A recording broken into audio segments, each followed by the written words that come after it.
Welcome back to Web Marketing Adelaide. This week we've got a very exciting guest. We have a medical doctor turned marketer and co-author of the book Word of Mouth Magic. It's Dr. Martin Russell, also known as Doc Martin. Martin, welcome to the show. Thank you very much, Nick. How are you today? Good. It's one of those times where there's a lot of stuff going on in small business. Small businesses are having, I think, a tough time of it almost no matter where in the world they are. And it's good to be able to offer them something solid for their marketing. Great. Well, let's just get started by you telling us a little bit about yourself and what you do. Well, my background is, as you mentioned, as a medical doctor. So it didn't come to me naturally to have marketing as part of it, but I decided to leave standard medicine, family medicine, and go out and build my own counseling practice. And as part of that, I worked out I was missing a big chunk of information about how to market myself. And obviously in the medical arena, the first thing you do is look at referrals. So I naturally developed an interest in it and started to look into all the information out there about referrals, word of mouth, all that sort of getting known, because that was the thing I had access to. And then I met up with a colleague who was also doing marketing.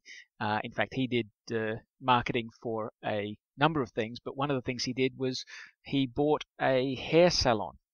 And for 24 weeks he owned it, and he built it up and sold it. And when he looked back over everything he'd done in his marketing, he worked out that word of mouth and referral marketing had created 253% growth in his customer base, and it had done that in that short space of time beyond whatever else he had done. So he decided to put down the information about how he got that word of mouth going. And when I came across it, I went, wow, that information is fantastic. You've gelled into one place all the sorts of things that I wish I had known from the get-go when I was starting and working this. And so we collaborated together, and that led to Word of Mouth Magic. Great. And when was that published? That was back in 2003, so I've been online ever since then. And as most people would know that have looked at the internet for marketing, it has changed a heck of a lot in that time. The good thing about it is that word of mouth as a mechanism, as a way of marketing, the techniques and the methods change, but the underlying fundamentals remain the same. Great. Well, let's launch into the topic with you telling us a little bit about what word of mouth marketing is and why is it something that small business owners should be interested in? Well, I think I duck every time someone asks me for a definition. I think people can make up their own definition. I think the things people think about in terms of friends telling their friends, in terms of referrals, in terms of bad word of mouth, bad reputation and things like that, they're the sort of things that small businesses know. Every small business is getting some sort of word of mouth. The question really is it damaging to them? Is it effective for their marketing? Or is it just, basically untapped in their particular business? So my goal is to make sure that people can actually do this as a deliberate process rather than, as often happens, something accidental, and when they get a referral they go, oh, that was great. Wish I could make that happen more often. Great. And how does word of mouth marketing fit into a wider marketing strategy?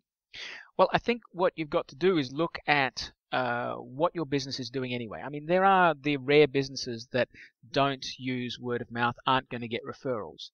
But by and large, if people drill down into their own business, and if someone's listening to this now, I'd like them to just think about their own business and their own customers. Because if they do that, they'll probably notice that their referred customers, or the ones that came because of reputation or because of someone else telling them about it, are a different type of customer. Because on average, referred customers will tend to have a higher level of respect and trust for the business, which means very practically they'll often spend more money. They'll often spend more money the first time and negotiate on price less. They'll often buy more often, and they will often be more loyal to the business if there are hard times. And these are exactly the sort of customers you want to keep particularly because also if they've come by referrals themselves, they're often more keen and more aware of how to refer others to a business. So one referral can get many more when done appropriately. Right. Yeah, something you said there made me think. So it's almost much more like a warm lead versus a cold lead, for instance. Absolutely. And in some cases, it's more like just taking the sale and taking the order rather than making a sale. It's the sort of business we'd all love to be in, that people walk in expecting to spend money. They're really just working out exactly how to do it. And often a referral is much more like that than someone else you have to convince from a cold market or whatever else, or from an ad or from the newspaper. So in terms of where it fits in their marketing mix, I think most businesses starting up will do it anyway. They'll tell their friends about their business or whatever as a start. But I think more businesses should focus on it, because the return on an investment, I mean, if I ask a business straight out, okay, your marketing mix, you're spending this much on this much on this, how much are you spending on getting referrals from your current customers? What's your dollar value in your budget on that? How much resources of your staff or yourself are you putting into that particular task? Now, they're getting referrals often, they're doing quality work and people are talking about them, but very few are actually concentrating on that as a strategic part of their plan that they will commit resources, time, and money towards. And yet, if they look at their business, it's often a huge chunk. Wow, because yeah, I can certainly see how it's an area where people like to get referrals, but they may not think there's actually something they can do to encourage it. Exactly. And I think the two things that I notice in my sort of work with small businesses is they either don't believe it can be done deliberately. That's one big problem.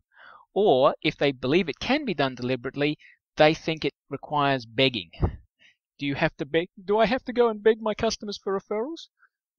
What? No, that's not comfortable for your customer. It's not comfortable for you, and it's actually not a successful strategy. Great. And so, by the sounds of what you're talking about, it sounds like something that you do perhaps across the business rather than like a specific sort of task that an employee would do. Is that accurate? Exactly, and I think this is one of the reasons why people have a difficult time setting a plan for it or budgeting for it, because they can't say, oh, I will put this ad in this paper and spend this much, or I'll go to the website and get my rankings on this, or pay this in pay-per-click. It's very much harder to do in that type of strategic sense. And yes, it covers all your marketing. If you can get your ads to produce not just a customer but a referral from that, if you can get someone to have a story in part of your marketing pamphlet that also includes the fact that they came by referral, oh, when my friend referred me to this business, wow, did they do a good job? That's a little piece of word of mouth marketing. It's teaching people, hey, we get business from others. You can refer to us, others you know too.